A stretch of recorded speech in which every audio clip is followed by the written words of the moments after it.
Good afternoon. I'm very tired.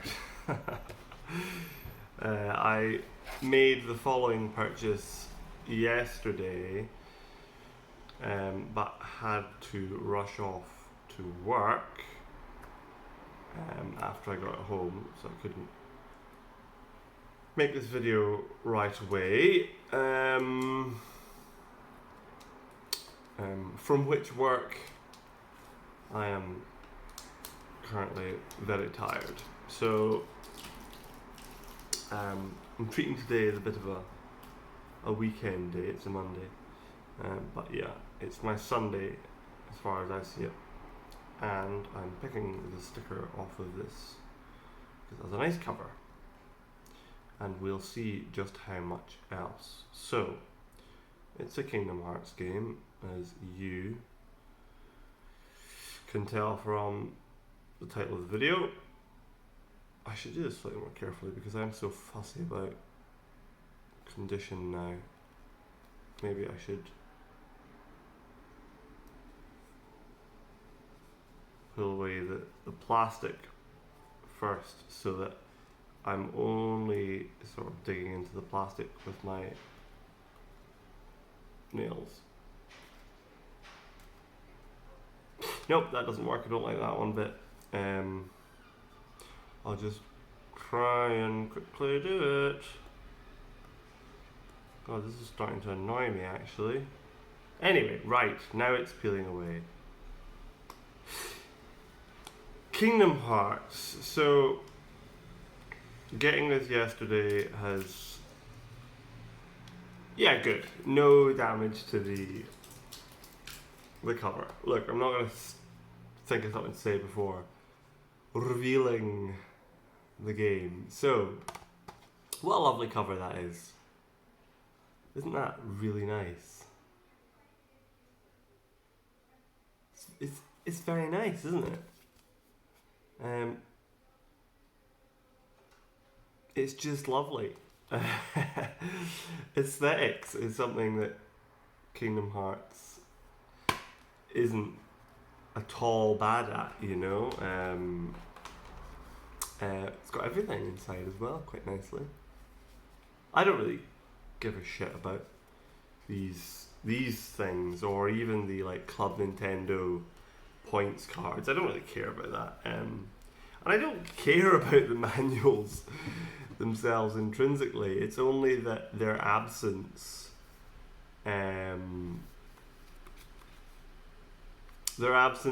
feels like there's something missing, which there is. So I don't like games without manuals, which is not to say that I am massively keen on manuals themselves. So, I've never played this game. I have played Kingdom Hearts, of course. Played Kingdom Hearts and Kingdom Hearts 2 and none of the side games. This is probably one of the last games that came out at a time that I was aware of it and would have bought it and played it. I almost want to say without a tongue in my cheek. That's not quite right. But without, I suppose, what I have now, which is a kind of fully adult awareness of its the series' limitations and strangeness, I kind of just took it at face value, took it for granted. Back then, I thought it was brilliant, and there's something about it, but it's obviously completely ridiculous and pretty silly, and broadly insubstantial. And this is perhaps, I mean, I haven't even said the title because where do you start? But one of the more,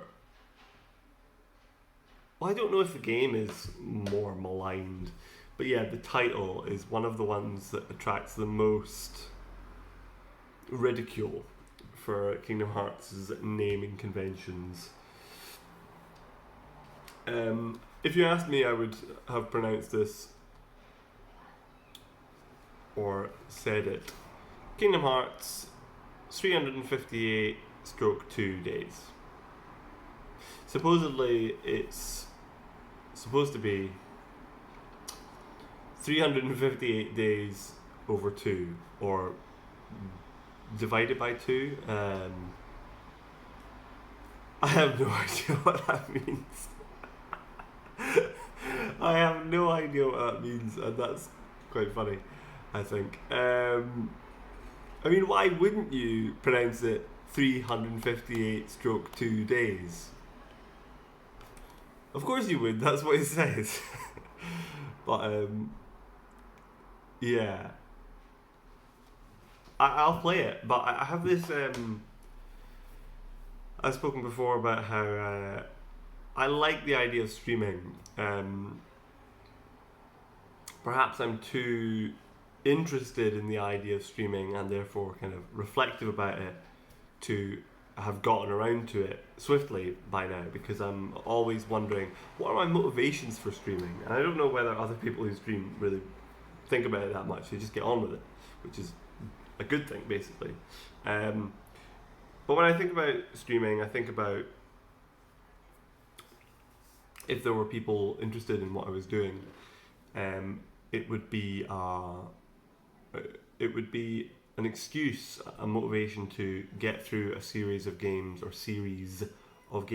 that I have dipped into, and it would be nice to get a fuller overview of them, or series that I have dipped into, would like to, or I had played pretty thoroughly and would go through again.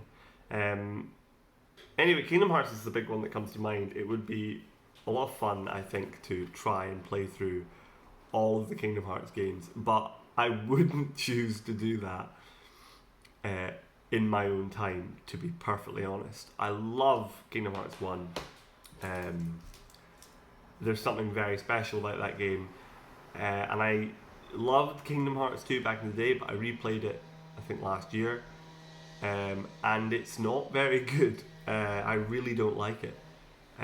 There are moments where some of that appeal, that kind of magic is still there, but it's not even that I really have a problem with how much more overblown it gets in Kingdom Hearts 2 and beyond. I don't really have an issue with that because it's Kingdom Hearts. I just don't think the game is very good. It was annoying and it was boring and didn't feel, it was weirdly more frustrating and yet less skillful feeling to play than Kingdom Hearts 1. So yeah, it's very fireworky. It's like energy drink game. Big flashy moves, like cutscenes for moves, like fuck off. So, and yet weirdly kind of on rails feeling all the time. I just pressed X and then occasionally triangle, X, X, X, X, X, X, X, triangle, X, X. These reaction commands. Yeah, I didn't like it. I wanted to like it because it was revisiting a game from my youth, as I so enjoy to do. So, I'm sure. Yeah, if I would like to have an overview of the Kingdom Hearts side games, none of which I've played, but I feel like I would have to approach it like a project, and that would merit documentation, either in the form of videos or streaming. So I should just do it, I guess. Give it a go. Anyway, this is what I bought. I actually saved myself about 40 quid because I was going to buy Pikmin 2. It's about £55 at the moment. A lot of expensive games on GameCube. Yeah, I was going to buy that, but I diligently asked, oh, can I see the manual first? And the guy was like, oh, I'm not sure there's a manual. I was like, oh. So, yeah, there wasn't a manual, so I was like, thank you very much. no thank you. I'm not spending 50 quid on a game without a manual. Not that I care about the manual, but you know, CEX isn't the smartest place always to buy valuable games, so you might as well, you know, if you're going to, because I like going in and being like, oh, what's here, and buying it in a time and a place where it catches my eye and that desire takes form, rather than sitting on eBay and like doing a checklist. It's just not what I'm into right now. So I do buy in the shop. I know that I could get things more cheaply elsewhere if I really wanted to, but yeah, that's how I do it. And while I'm doing that, I might as well make sure I'm not buying rubbish or wasting my money completely. And that's my story. I'm going to leave it there. Cheers.